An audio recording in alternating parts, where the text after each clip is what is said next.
नमस्कार, मैं हूं ज्योति प्रकाश रंगा और आप देखना शुरू कर चुके हैं आरएम न्यूज बीकानेर। मेरे यूट्यूब चैनल ज्योति टाइम पर बीकानेर संभाग की ताजा तरीन खबरें प्रतिदिन आप लोगों तक पहुंचाने की कोशिश करता हूं।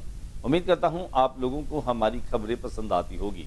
निष्पक्ष खबरों के लिए हमारे साथ बने रहें। ज्योति टाइम्स को आप अगर अब तक सब्सक्राइब नहीं कर पाए हैं तो पहले इसको सब्सक्राइब कर लीजिए और फिर इस पर कमेंट्स और इसे ज़्यादा से ज़्यादा शेयर भी करिए। तो आइए बढ़े, आज बीकानेर में दिन भर क्या रहा खास डाल लेते हैं एक नजर। राजस्थान ओबीसी आयोग का संभाग स्तरीय जनसंवाद एवं परिचर्चा 2 कार्यक्रम संपन्न। बीकानेर में बेरोजगार हुए नर्सिंग ऑफिसर्स ने अपने खून से लिखे पत्र, कहा मांग नहीं मानी गई तो भूख हड़ताल पर बैठे। प्रदेश भाजपा की कार्यकारिणी में बीकानेर से 4 नेताओं को प्रदेश कार्यकारिणी में मिली जगह।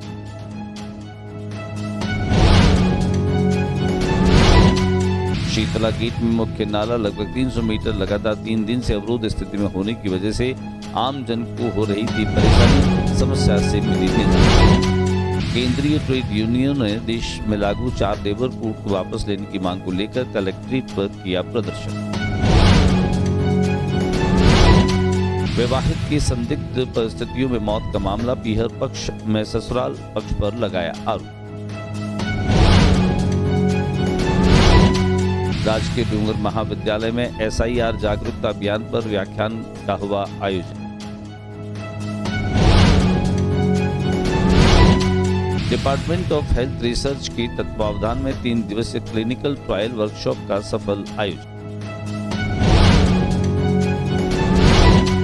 गृह रक्षा प्रशिक्षण केंद्र बीकानेर संविधान दिवस पर शपथ दिलाई गई। कमांडेंट आनंद कुमार मीना ने होमगार्ड जवानों गृह रक्षा प्रशिक्षण केंद्र बीकानेर संविधान दिवस पर दिलाई शपथ। और अब खबरें विस्तार से। राजस्थान ओबीसी आयोग का संभाग स्तरीय जन संवाद और परिचर्चा का कार्यक्रम जिला परिषद के सभागार में रखा गया। आयोग में अध्यक्ष सेवानिवृत्त न्यायाधीश मदन लाल भाटी, सदस्य गोपाल कृष्ण, प्रोफेसर राजीव सक्सेना, मोहन मोरवाल और पवन मंडाविया तथा सचिव अशोक कुमार जैन भी मौजूद रहे। इस कार्यक्रम के दरमियान कोलाइट के विधायक अंशुमान सिंह भाटी और डूंगरगढ़ के विधायक ताराचंद सारस्वत भी मौजूद रहे। आइए हम आपको लिए चलते हैं जिला परिषद के सभागार में, जहां पर यह संवाद कार्यक्रम संपादित हुआ। अशोक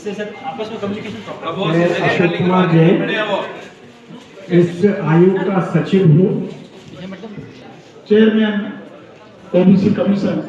तो आप सभी की सेवा में 2 साल डिस्ट्रिक्ट जज के रूप में काम किया बीकानेर में, और अब आपके पास दोबारा ये काम करने का मौका मिला है हमको। हम कोशिश करेंगे कि आपकी बात को हम आगे तक पहुंचाएं और उसको वजन दें जितना उसके लिए जो जिस तरह की दशा है उसको अच्छी दिशा कैसे दी जा सके, आपके सजेशन से आप हमें दीजिए। धन्यवाद, बहुत बहुत स्वागत, अभिनंदन आपसे। देखिए, ऑनरेबल सुप्रीम कोर्ट के फैसले के कारण से ये राजस्थान गवर्नमेंट ने ओबीसी कमीशन बनाया है और इसका ऑब्जेक्ट है कि ओबीसी को पॉलिटिकल जो लोकल बॉडीज और पंचायती राज में रिजर्वेशन मिले और प्रतिनिधि मिले, इसके लिए कमीशन है। मेंबर है 4 हमारे साथ, इसमें मैं चेयरमैन हूँ। और आज संभाग स्तर पर हमने यहाँ बीकानेर रखा है, जोधपुर, उदयपुर, भरतपुर में हम कर चुके हैं जनसंवाद और यहाँ भी रख रहे हैं। जो भी political party, non political NGO और कोई भी ओबीसी से रिलेटेड है, उनके सजेशंस हम ले रहे हैं और जनसंवाद भी करेंगे और उनका वैधानिक ढंग से इनको इस पर रिजर्वेशन मिले, इसको इंश्योर करने के लिए हम at general as possible various stages हैं हमारे, सर्वे वगैरह हम करके गहन जांच करके फिर रिपोर्ट हम सरकार को सौंपेंगे और उसके बाद फिर इनका रिजर्वेशन जो देना है वो गवर्नमेंट रिजर्वेशन देके चुनाव कराएगी। बीकानेर में जो नर्सिंग कर्मी बेरोजगार हो गए, उन्होंने आज कलेक्ट्रेट प्रदर्शन करते हुए अपने खून से मांग लिखी। मांग पत्र उन्होंने अपने खून से लिखा। मांग अगर नहीं मानी गई तो वे भूख हड़ताल पर बैठेंगे, ये भी उन्होंने चेतावनी दी। बीकानेर एसपी मेडिकल कॉलेज में अस्थायी रूप से कार्यरत 83 यूटीबी नर्सिंग ऑफिसर्स में 27 कथित रूप से फर्जी तरीके से समायोजन किए जाने का आरोप सामने आया है। मेडिकल कॉलेज के पूर्व प्रिंसिपल डॉक्टर गुंजन सोनी पर भी आरोप है कि स्थायी वैकेंसी आने के बाद उन्होंने केवल 27 नर्सिंग ऑफिसर्स को समायोजित किया, जबकि शेष 54 नर्सिंग ऑफिसर्स को बेरोजगार कर घर बैठा दिया गया। इसी के विरोध में वंचित नर्सिंग ऑफिसर्स पिछले 3 दिनों से धरने पर बैठे हैं। उनकी एकमात्र मांग है कि सभी 54 यूटीबी नर्सिंग ऑफिसर्स को मेडिकल कॉलेज और संबद्ध अस्पतालों में मौजूद रिक्त पदों पर समायोजित किया जाए। ਉਹ ਕਾਰਡ ਨਾਲ ਕੀ ਕਰਾ ਦਿਓ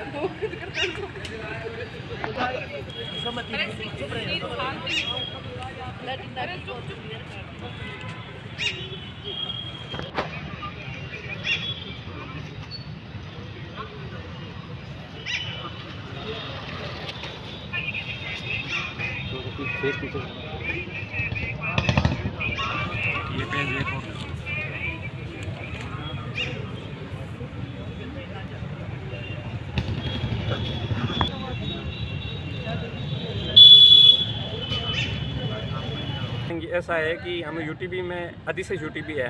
हम अपनी मांग को लेकर 3 दिनों से अपने 3 दिनों से बैठे हैं। आज हमारे धरने का चौथा दिन है, तो सांकेतिक धरने पे थे। आज हम अनिश्चितकालीन धरने पर बैठ रहे हैं।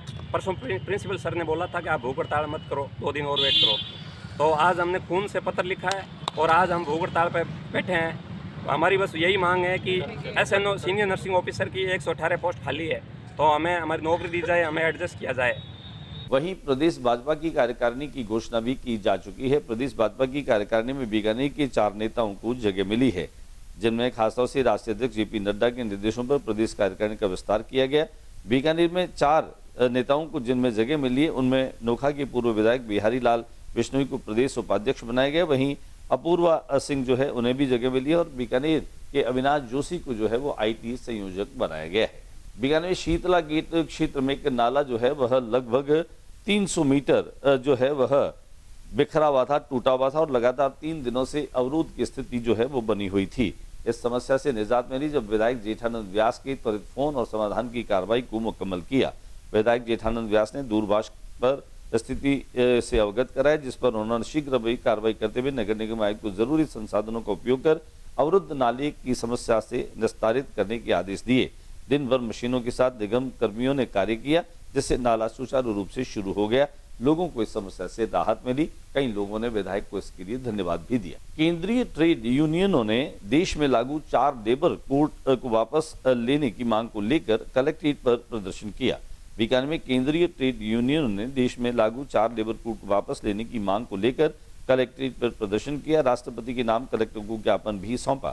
संयोजक YK शर्मा ने कहा कि केंद्र सरकार जो नए 4 लेबर कोड वो मजदूरों कर्मचारियों के खिलाफ है। सरकार पहले से किसान विरोधी नीतियां लागू करती रही है, अब मजदूरों पर भी हमला किया जा रहा है। इन लेबर कोड से हड़ताल पर रोक लगाई जा सके, यूनियनों की रजिस्ट्रेशन पर रोक लगाई जा सके। ऐसे में सभी यूनियन विरोध प्रदर्शन कर रही है। सरकार जब तक ये कोड वापस नहीं लेती है तब तक आंदोलन जारी रहेगा। आइए हम आपको दिखाते हैं इन ट्रेड यूनियनों के द्वारा किए गए प्रदर्शन की तस्वीर। केंद्र सरकार ने मजदूरों के विरोध में एक 4 लेबर कोड पारित किया है, जिसके अनुसार जो 29 श्रम कानून पहले हुआ करते थे उनको कंसोलिडेट करके 4 लेबर कोड बनाए गए हैं, जो सारे के सारे कॉरपोरेट हाउसेज के मालिकों के हक में है और मजदूर और कर्मचारियों के खिलाफ है। हिंदुस्तान की 10 ट्रेड यूनियनों ने ये फैसला लिया है कि आज 26 तारीख को वो सारे देश में विरोध प्रदर्शन करेंगे और इन लेबर कोड का विरोध जब तक ये कोड वापस नहीं ले जाएंगे। एक विवाहिता की संदिग्ध मौत हो जाने के बाद में पीहर वालों ने ससुराल पक्ष पर गंभीर आरोप लगाए हैं। जिले के गजनीर थाना क्षेत्र के सूरजड़ा गांव की विवाहिता संतोष बारा की संदिग्ध परिस्थितियों में मौत का मामला सामने आया है। मृतका की पीहर पक्ष ने उसके पति और ससुराल पक्ष पर जबरन जहर पिलाकर हत्या करने का गंभीर आरोप लगाया। मृतका के भाई हेतराम ने बताया कि उसकी बहन संतोष का विवाह करीब 2.5 साल पहले सूरजड़ा निवासी संपत राम के साथ हुआ था। विवाह के बाद से ही ससुराल पक्ष द्वारा लगातार दहेज की मांग को लेकर मानसिक और शारीरिक प्रताड़ना दी जा रही थी। हेतराम ने बताया कि कल सुबह सूचना मिली कि उनकी बहन ने जहर पी लिया है। परिजन उसे तुरंत अस्पताल लेकर पहुंचे, जहां चिकित्सकों ने उसे मृत घोषित कर दिया। और हमें इंसाफ चाहिए और ये पुलिस प्रशासन कह रही है मतलब आप बॉडी ले जाओ, हम उनको गिरफ्तार कर लेंगे अंदर। बोल रहे हैं एक को कर लिया, एक को करेंगे, बाकी को करेंगे या नहीं करेंगे हमें पता नहीं। हमें सबको पहले अंदर कराना है और हमें हाथा जोड़ी का काम है। क्या होता आप तो पकड़ लूँ, मेरी एक ही सिस्टर थी जाम से कर रहे मैं बोल रहा था भाई मैं लेने आ रहा हूँ, तो वो एक ही शब्द बोल रहे थे कि मतलब सल्टवाड़ा कर लो, सल्टवाड़ा कर लो, आगे पीछे कुछ नहीं, उनके बस सल्टवाड़ा कर लो। और उसका जो लड़के का नाना है वो रात को शाम को आके बोला क्या हुआ, बेटी बेटी तो सबकी मरती है, बेटी होगी बेटी तुम्हारी है तो क्या हुआ, सबकी मरती मतलब बेटी है तो मतलब। यानी कि राजकीय डूंगर महाविद्यालय में SIR जागरूकता अभियान पर व्याख्यान का कार्यक्रम संपन्न हुआ। राजकीय डूंगर महाविद्यालय मतदाता साक्षरता प्रकोष्ठ की ओर से डॉक्टर करबी साहा और डॉक्टर अशोक कुमार डाबला के नेतृत्व में SIR जागरूकता अभियान पर एक व्याख्यान आयोजित किया गया। महाविद्यालय में अध्ययनरत विद्यार्थियों के लिए गणना प्रपत्र, डिजिटाइजेशन और वोटर विषय पर व्याख्यान का आयोजन हुआ, जिसमें डॉक्टर राजाराम ने SIR प्रपत्र के ऑनलाइन भरने की प्रक्रिया की जानकारी प्रदान की। इस पहल का उद्देश्य वोटर लिस्ट से मृत, स्थानांतरित, डुप्लीकेट नामों को हटाना है। यह प्रक्रिया सुनिश्चित करती है कि देश का प्रत्येक योग्य नागरिक अपने मताधिकारों का प्रयोग कर सके एवं अयोग्य व्यक्तियों का नाम वोटर लिस्ट से हटाया जा सके। इस कार्यक्रम में ELC के नोडल अधिकारी डॉक्टर मैना निर्माण, डॉक्टर विनोद नेहरा और डॉक्टर पवन कुमार उपस्थित रहे। बड़ी संख्या में विद्यार्थियों ने इस आयोजन का लाभ लिया। पहले ये कब हुआ था? 2002 में, राजस्थान में 2002 में हुआ था। तो हमने की, अर्थात जो मुख्य वोटर लिस्ट कौन सी मानी है? 2002 की। जिसका नाम 2002 में है वो पहले से सही नाम है। उसके बाद में 23 साल हो गए। इन 23 सालों में क्या हुआ? Department of health research development के तत्वावधान में 3 दिवसीय क्लिनिकल ट्रायल वर्कशॉप का सफल आयोजन किया गया। सरदार पटेल मेडिकल कॉलेज की MRU यूनिट को मिली बड़ी जिम्मेदारी। सरदार पटेल मेडिकल की multi disciplinary research unit MRU को केंद्रीय स्वास्थ्य अनुसंधान विभाग, department of health research DHR, स्वास्थ्य एवं परिवार कल्याण मंत्रालय नई दिल्ली ने क्लिनिकल ट्रायल पर 3 दिवसीय राष्ट्रीय स्तर पर वर्कशॉप आयोजित करने की जिम्मेदारी सौंपी। ये बीकानेर के लिए गर्व की बात रही। राजस्थान के किसी भी मेडिकल कॉलेज की MRU को पहली बार इस तरह की राष्ट्रीय वर्कशॉप आयोजित करने का अवसर मिला है।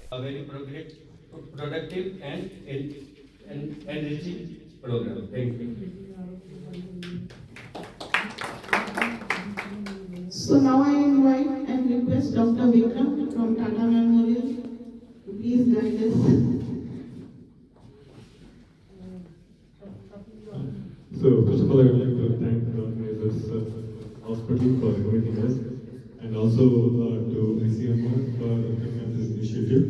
And I think the intent of ICMR is in the right place. I think that's what I can say, and it is rightly named as intent workshop. And so Tata Memorial Hospital. रक्षा प्रशिक्षण केंद्र बीकानेर संविधान दिवस पर शपथ दिलाई गई। Commandant Anand Kumar Meena ने home guard जवानों गृह रक्षा प्रशिक्षण केंद्र बीकानेर संविधान दिवस पर शपथ दिलाई। गृह रक्षा प्रशिक्षण केंद्र बीकानेर संविधान दिवस पर शपथ दिलाई गई, जिसमें कमांडेंट आनंद कुमार मीणा ने होमगार्ड जवानों स्टाफ को company commander Veer Singh Gill, platoon commander Shyam Pratap Singh, Mahavir Prasad Sah, प्रशासनिक अधिकारी लाल खान, प्रशिक्षण अधिकारी बलवंत सिंह, वरिष्ठ सहायक सुनील गोदारा सहित बड़ी संख्या में ये लोग मौजूद रहे, जहां पर संविधान की शपथ दिलाई गई। विश्वास, धर्म और उपासना की स्वतंत्रता, प्रतिष्ठा और अवसर की समता प्राप्त कराने के लिए तथा उन सब में व्यक्ति की गरिमा और राष्ट्र की एकता और अखंडता सुनिश्चित करना, बंधुत्व बढ़ाने के लिए दृढ़ संकल्प होकर अपने इस संविधान सभा। बीकानेर शहर और बीकानेर देहात कांग्रेस के जिलाध्यक्षों के निर्वाचन की घोषणा के बाद पहली बार बीकानेर में पहुंचने पर देहात अध्यक्ष विष्णाराम सियाग और शहर के अध्यक्ष मदन बेगवाल का जगह जगह पर स्वागत और अभिनंदन किया गया। समुची कांग्रेस कार्यकर्ताओं के माध्यम से न केवल दोनों ही अध्यक्षों का विशेष रूप से सम्मान और अभिनंदन किया, वहीं बोलते हुए दोनों अध्यक्षों ने अपनी जिम्मेदारी को और बेहतर तरीके से निभाने का आश्वासन भी दिया। आइए दिखाते हैं उनके स्वागत सत्कार समारोह की वो तस्वीरें कि बीकानेर में पहली बार अध्यक्ष बनने के बाद भी पहुंची तो जगह जगह पर इनका स्वागत किया गया। आज के बुलेटिन में बस इतना ही। अगले बुलेटिन में नई गतिविधियों के साथ इसी समय इसी चैनल पर मुलाकात होती रहेगी। अगर आपने मेरे YouTube चैनल ज्योति टाइम्स को अब तक सब्सक्राइब नहीं किया है तो सब्सक्राइब कर लीजिए। मुझे आपका सहयोग, आपका प्यार चाहिए और आपके सुझाव भी चाहिए। अभी लेते हैं इजाजत। नमस्कार। कल फिर ताज़ा तरीन खबरों के साथ आपके साथ उपस्थित होंगे RM न्यूज़ के जरिए मेरे YouTube चैनल ज्योति टाइम्स।